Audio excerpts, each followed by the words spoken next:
The Trump administration has announced it will pull the United States out of a UN immigration compact. Some people dislike all borders, though. Peter Schurman founded the group One Global Democracy. It advocates for abolishing borders and countries. He rejoins us now. Great to see you, Peter. Sorry about that. So I just wonder, why now? It seems like the rest of the world is moving in exactly the opposite direction. You had Brexit, you got the Catalonian separatists. Around the world, you're seeing things become disaggregated. People don't want to be part of big organizations anymore. You're saying the answer is a global government. Why? So, hey, Tucker, thank you for having me on the show. One Global Democracy is here to create a new conversation about how we can make a better future for everyone by dissolving separate countries and international borders and giving everyone worldwide an equal voice in handling the big issues that affect us all, like climate change, which of course is the major cause of those tragic wildfires in Southern California, like inequality, which is hollowing out the middle class, as you covered last week, and like unlocking the doors to economic opportunity for everyone. We have a super powerful new video that makes the case for this on our website at oneglobaldemocracy.com, and I encourage everyone to check that out.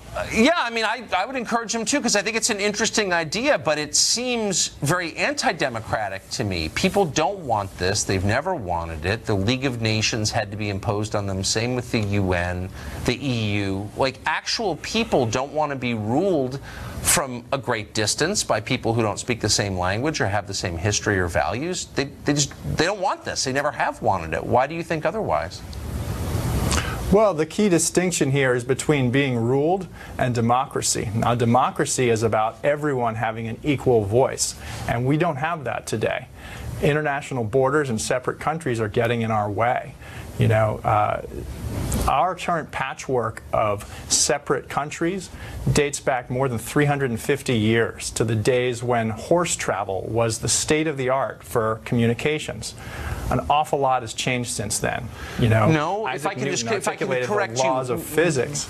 Wait, but people have always had different countries, not nation states, but they've always had, going back to the very beginning of time, tribes, distinct groups that have different rituals and customs, cultures, languages. People aren't all the same, and maybe that's why this would never work. Does that worry you?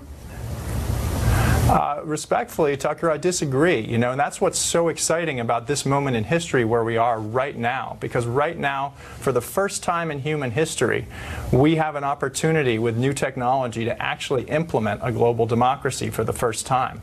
So much has changed since we first had the Treaty of Westphalia in 1648 or whatever it was. You know, we've had the laws of physics articulated. We've had domesticated electricity.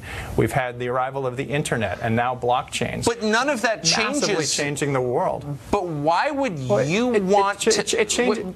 But why would you want someone in a country you've never been to making decisions? I mean, presumably, if it's a one-man, one-vote democracy, then, like, the Chinese, with whom you have nothing in common, would be making decisions that affect you. Why would you want that?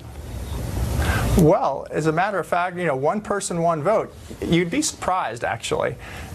If you look at the available international polling data, it is really surprising how much in common we have with people all over the world. Even if you look at the major population centers like China and India and Islamic countries, it is truly surprising how many countries have you been to, we have in Peter? common in terms of values.